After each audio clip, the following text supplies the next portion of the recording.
మరోవైపు దక్షిణాదిని బురేవి తుఫాను భయపెడుతోంది. ఇవాళ రాత్రికి లేదా రేపు తెల్లవారుజామున కన్యాకుమారి పంబన్ మధ్య తుఫాను తీరం దాటే అవకాశం ఉంది. విపత్తును ఎదుర్కోవడానికి కేరళ, తమిళనాడుకు చెందిన ఎన్డీఆర్ఎఫ్ బృందాలు సిద్దమయ్యాయి. అయితే నివర్ తుఫాను స్థాయిలో బురేవి ప్రభావం చూపదంటున్నారు వాతావరణ నిపుణులు. కాగా తుఫాను ప్రభావం వల్ల దక్షిణ కోస్తా, రాయలసీమలో పలుచోట్ల భారీ వర్షాలు పడే అవకాశం ఉంది. బంగాళాఖాతంలో ఏర్పడిన బురేవి తుఫాన్ శ్రీలంకలో ట్రింకోమలై సమీపంలో తీరాన్ని దాటింది. అనంతరం తమిళనాడు, కేరళ దిశగా పయనిస్తుంది.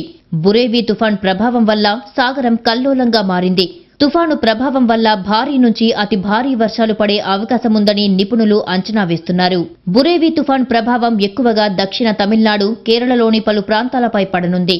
అలాగే రాయలసీమ, దక్షిణ కోస్తాలో కూడా పలు చోట్ల భారీ నుంచి అతి భారీ వర్షాలు పడనున్నాయి. నివర్ తుఫాను బీభత్సం నుంచి ఇంకా కోలుకోకముందే బురేవి రూపంలో ముంపు ముంచుకొస్తుండడం ఆందోళన కలిగిస్తుంది. ఆగ్నేయ బంగాళాఖాతంలో గత నెల 28న ఏర్పడిన అల్పపీడనం క్రమేపీ తుఫాన్గా మారింది. దీనికి మాల్దీవ్స్ సూచించిన బురేవి పేరును ఖరారు చేశారు. పశ్చిమ వాయువ్య దిశగా పయనిస్తూ శ్రీలంకలోని ఉత్తర ట్రింకోమలై వద్ద తీరాన్ని దాటినప్పుడు గంటకు 70 నుంచి 80 కిలోమీటర్ల వేగంతో గాలులు వీచాయి.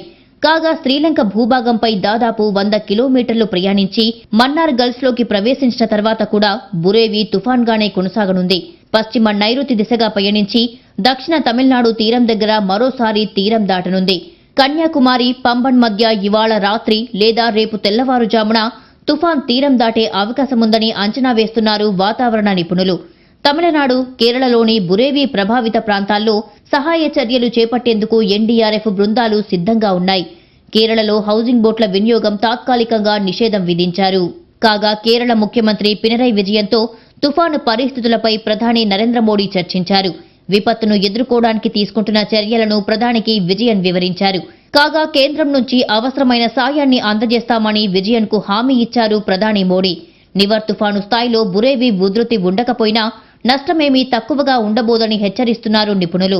నివర్ ప్రభావంతో కురిసిన భారీ వర్షాల వల్ల ఇప్పటికే పెద్ద ఎత్తున పంటలు దెబ్బతిన్నాయి.